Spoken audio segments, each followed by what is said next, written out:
All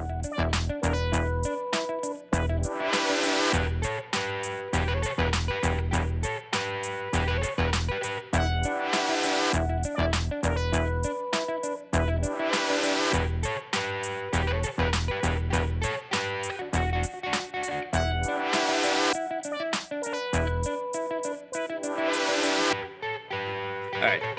Welcome back to the Center Stage 1 podcast, the historic Bay Street Theater here in downtown Eustis. I'm your host, Jon Nettles.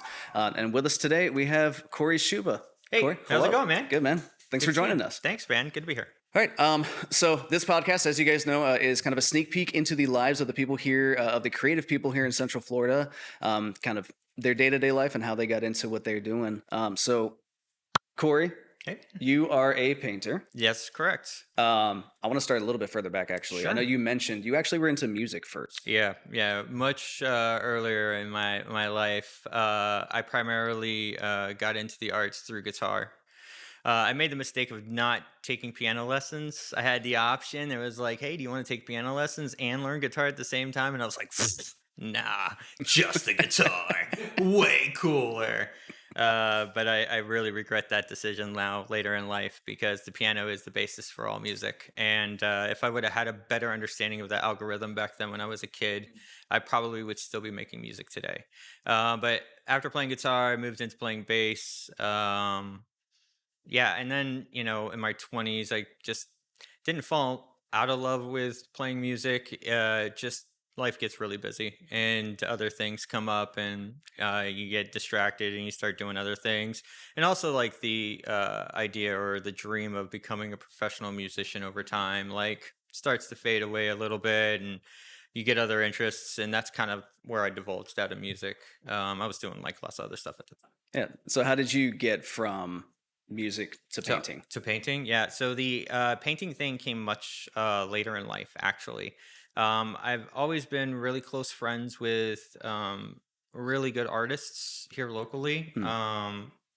I don't know if it's just by, happenstance or why that all lined up the way that it did, but a lot of my close friends here in Orlando are really talented creators themselves. So transitioning from like one thing to another never was really a challenge for me. And then once I decided that I wanted to do the art thing, it just naturally clicked in a way that is hard to describe unless I go into a lot of detail that we don't have time for today, unfortunately. But once the bug set in and it clicked and I understood the algorithm to the process, it was just the matter of fine-tuning the different skills in order to make the layers of the algorithm look a specific way. So then it was like deconstructing the math problem. Okay. So like finding the layers of what I wanted to do, figuring out the steps that I needed to take within those layers, if you will. And then if there was an aspect of that configuration that I didn't have fully down within my arsenal, I would just go practice that for a long time until I got it down pat, and then I would just introduce it to the algorithm. And then after you get enough techniques that work and you understand how the base layer, midground, and foreground are supposed to work, art is really just up to your imagination at that point. So did you go through a lot of experimenting of different types? Oh yeah, absolutely. So at the very beginning, I started painting on what I called test pilots, which are like 16 by 20 little boards. But I was doing what you would, I guess, conceptualize as large pieces, just scaled down really tiny, because the medium that I like to work in is large contemporary abstract art. So like the pieces that are in the room right now, like this is a 36 by 36, which is technically about the smallest that I paint now. Okay. I like to work on canvas that's typically like 3 foot by 6 foot. So long rectangles are what I prefer to paint on. Large squares are good too. 60 by 60 is good. But you could just do a lot more on a larger canvas, and my ADHD gets really bored with small pieces. ADHD is great for creating, I guess. Yeah. So, I mean, growing up, I was not neurotypical. I grew up with an IEP, which is an individual education plan. I am neurodivergent. I'm visually dyslexic, which oddly enough helps in this area. Yeah. I don't really know what my right and left are, or when I'm not thinking about it, or let me rephrase that. I have to consciously think about what is right and left. Mm-hmm. It doesn't naturally fall like, oh, this is my right side, this is my left side. So like when I'm playing sports, it's natural for me to fall into like an ambidextrous position. Like if I was playing hockey, I'm skating up the ice, I look down, I'm about to receive a pass, but the curve of my blade is the wrong way because I'm skating in the wrong position. I've got my hands mixed up, or step up into batter's box. Kory, you bat right-handed, you gotta step into the other box, you know what I mean? Or maybe I bat left-handed today. That's just how we're gonna do it today. Yeah. You know what I mean? Like my body doesn't know which direction is supposed to be the correct one, so I just kind of do it. Yeah. So I see some of that. I don't want to diminish it down to randomness, Sure. but I see some of that almost randomness in your art as well. Yeah, a lot of it. Yeah, that you don't exactly have. As you Right. said to me, you paint what you feel that day. Right, Kind of yeah. walk me through that process. Yeah, so I never have like a set idea, or like a collection of things that I'm trying to accomplish. Like it's really just a day-to-day thing. Like when I wake up, however I feel in that moment, that's kind of the direction that I go in. Hmm. And yeah, a lot of it is a mathematical process. Like it really comes down to an algorithm, and it does look random because of that. So it's a selection of techniques, and then a selection of colors, and then you just apply those two together. You put them down on the canvas, and then you wait for that to dry. You move on to the midground.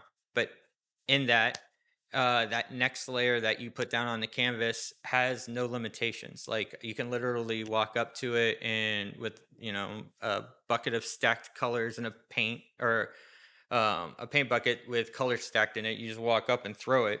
It's going to go onto the canvas, and then you wait for gravity to do its thing. Yeah. So a lot of this abstract work, um, a lot of it has to do with gravity itself, which is really fascinating to me, like the physics of it. Yeah. There's different art techniques that you can do where you put a pillow of paint on top of the canvas itself and spin the canvas. So you use centrifugal force to spread the paint out.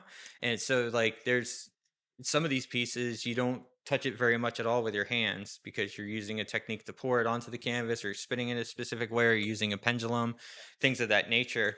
And some pieces are really, really brush intensive. Like it just really depends on what you're doing in that moment. And to me, abstract art is really engaging in that way because I have ADHD and my mind's going in like 40,000 directions at any given time. For me in the studio, it's really good to have a couple different pieces that look completely different from each other that I'm working on at the same time, Yeah. because it allows my brain to do the thing where I don't get bored doing the same thing. And then if I have a thought about something else, I can just break away from it, move it, put the other thing in, work on that for a little bit. So typically speaking, I've got about 3 or 4 pokers in the fire at any given time. They're just like chilling. Like right now in the studio, I've got one on the easel in resin right now, and I've got 2 other that are just in the wings. And then when I get home, I'll move the one that's in resin over to the drying table, and I'll pull the other 2 out, and I'll just work on those tonight. You know what I mean? Like I tend to try to keep dry cycles busy by always having something available within arm's reach at any given time. Yeah. All right, well, walk me through this. Sure. This is chlorophyll. This is a 36 by 36 multiple medium on canvas. There's acrylic, there's enamel. I may have even drained a spray paint can in my pour board at some point for some of those colors. So there's a lot going on in this canvas. But what this is my interpretation of the way that light energy is turned into food for plants. Hmm. And as an animal, we consume plants, and we consume other animals that consume those plants. So, through the chain, as an animal here on this planet, the only thing that we consume is light energy. And this painting is kind of a representation of that. Through the chain, eventually you get back to chlorophyll. So, Yeah. yeah, man. Do a lot of your paintings have like deeper meanings like that? Sure. It really all depends on what I'm thinking about when I'm painting. Like this painting has a sister painting called Photosynthesis, and it's very similar to the foreground of this piece, but it's completely white on the background. So there's like an absence of activity behind the light because it's the first thing that shows up. And then here, the activity behind the light is the actual process itself. So when they're next to each other, you can tell that they were painted for each other, but they also work individually too, which I really like. That's awesome. I imagine when one of those pieces gets sold, you're gonna try to make sure that they stay together. Yeah, so like the way that it works, like if someone wants to come through and pick up photosynthesis, like I would probably offer them a deal on that one immediately, Yeah. even if they didn't even inquire about it. And I've got a couple other pieces like that too. The one that's next to you is called Encoded at the Edge. Mhm. And then there's another piece that is extremely similar to it, but it's called Dark Oxygen. And the only difference between the two really is some patterning on the left top hand corner of that piece. So like a lot of the pieces that I do, I'll do like a very colorful version, and if it really works in color, like I'll sit there and pick it apart and try to figure out how I could do it in monochromatic. So like I'll try to deconstruct the painting in a way that gives the painting more texture, so that if I just use variants of black, it stands out more. And recently I've been doing a lot of black on black on black, and it's really really fun. It's a challenge. Yeah, I bet. It really is a challenge to use only the color black and come out with a piece on the other end. It's difficult, but it's been fun. Yeah, I know.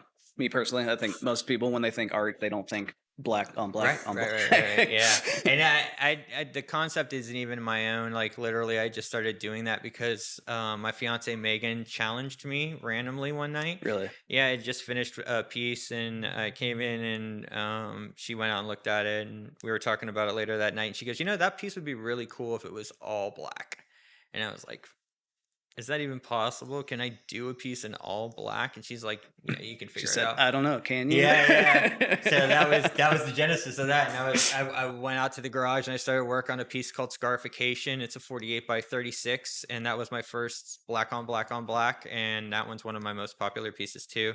Oh, But that one's not for sale. There are a few pieces in the collection that aren't for sale because typically they were like challenges from a loved one. Hey, do you know how to do this, or can you do yeah, this? And I'm like, yeah, I can do that. Check it out.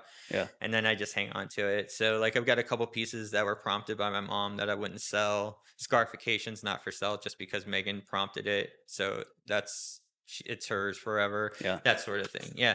Like for me, like creating art, especially if it's personalized for somebody, like doesn't really have a price tag, right? Yeah, Like it's a for sure. gift, you know what I mean? And if I made it for somebody, it's probably not going to be for sale because it means something to me on a deeper level, essentially. Yeah. That's awesome.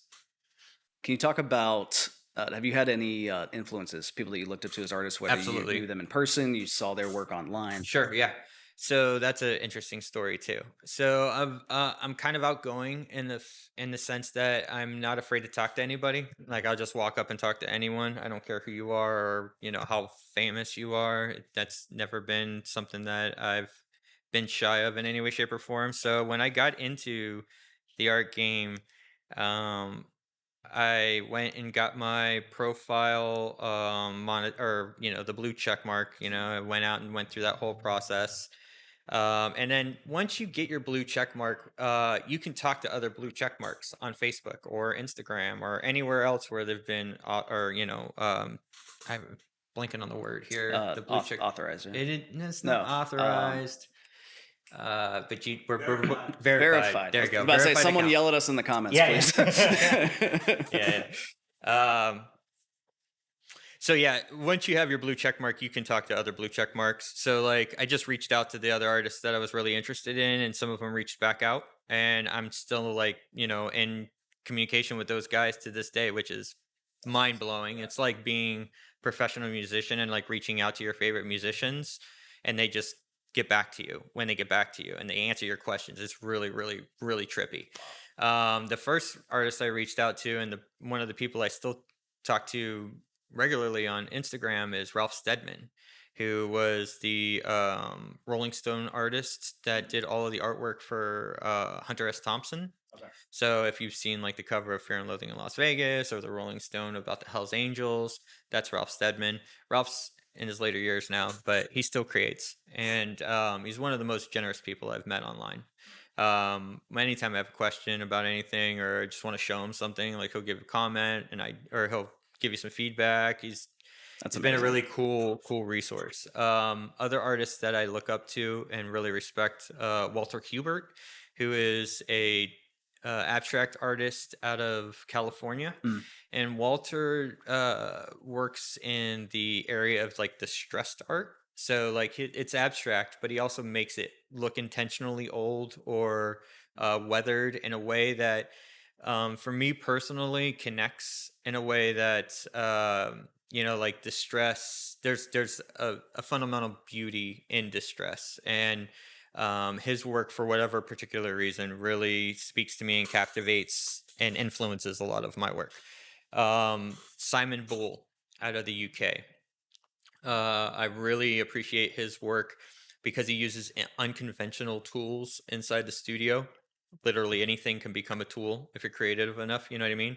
And he utilizes unconventional tools in his everyday, as his day-to-day process in the studio. And I've really adopted a lot of those tools because they work. It's Mm. wild. But, like IE, for instance, moving around a large swath of paint on the canvas instead of using like a 3-inch brush. Simon will reach over and grab a roll of paper towels, push it across the canvas. Mm. Exactly. You raise your eyebrows. You're like, did you just use a roll of paper towels? Yeah. But it works. And then unless you like watch artists that use unconventional tools, that would never dawn on you in 100 years, Right. right? But so he's definitely been pivotal in that aspect. Kalen Schwab from Montreal, Canada. He does large scale, 15 by 20 foot, large scale. Wow. Like sometimes you have to hang yourself over the canvas to work on it, type of big. And watching him work on those canvases, also watching him work on those canvases by himself was really influential at the beginning, because I was like, all right, this is a one-man band. He's cranking out 15-foot by 20-foot canvases. He's built his own rig. There's nothing outside of the scope of a one-man operation that this guy is doing, and it's possible. And once it dawned on me that doing something that large is possible just by yourself, it was hooks in at that point. You know what I mean? Like I was like already calculating how I could build a space that big, how I can build out all the tools that he uses. And that's the other fun thing about abstract art. When you see someone using a unique tool in their studio, it's probably because they had that commission to be built. Hmm. So what I like to do from time to time when I'm watching other people in their studios, if I see one of those weird, unique tools, I build it myself. So like Simon Bull, for instance, uses this thing called the pour board because there's nothing, nothing beyond. There's no real name for it, really. It's just a board that's about 12 inches wide and maybe 8 to 10 inches long, and it's divided in 1/4-inch strips. And then you can preload that board with any color you want along those strips and the amount of paint that you want on that board. And then you spin a canvas or you tilt it in a specific way and you allow gravity to pull the paint for you, and you literally just tilt the board over the canvas. And once the paint starts to flow, you manipulate the canvas to get the paint to move.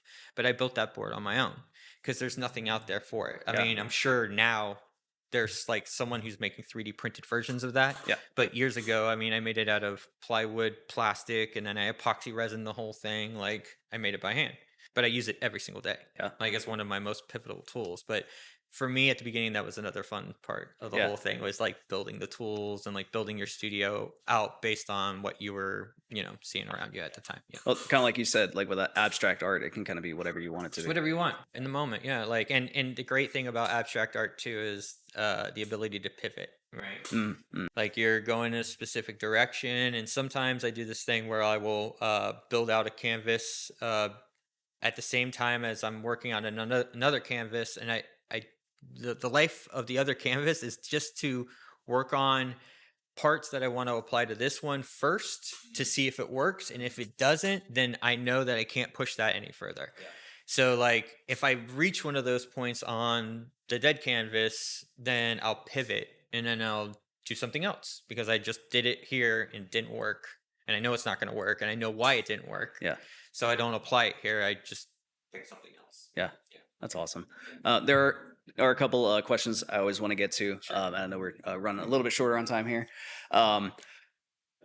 Florida. Sure. You're born and raised here. Yep.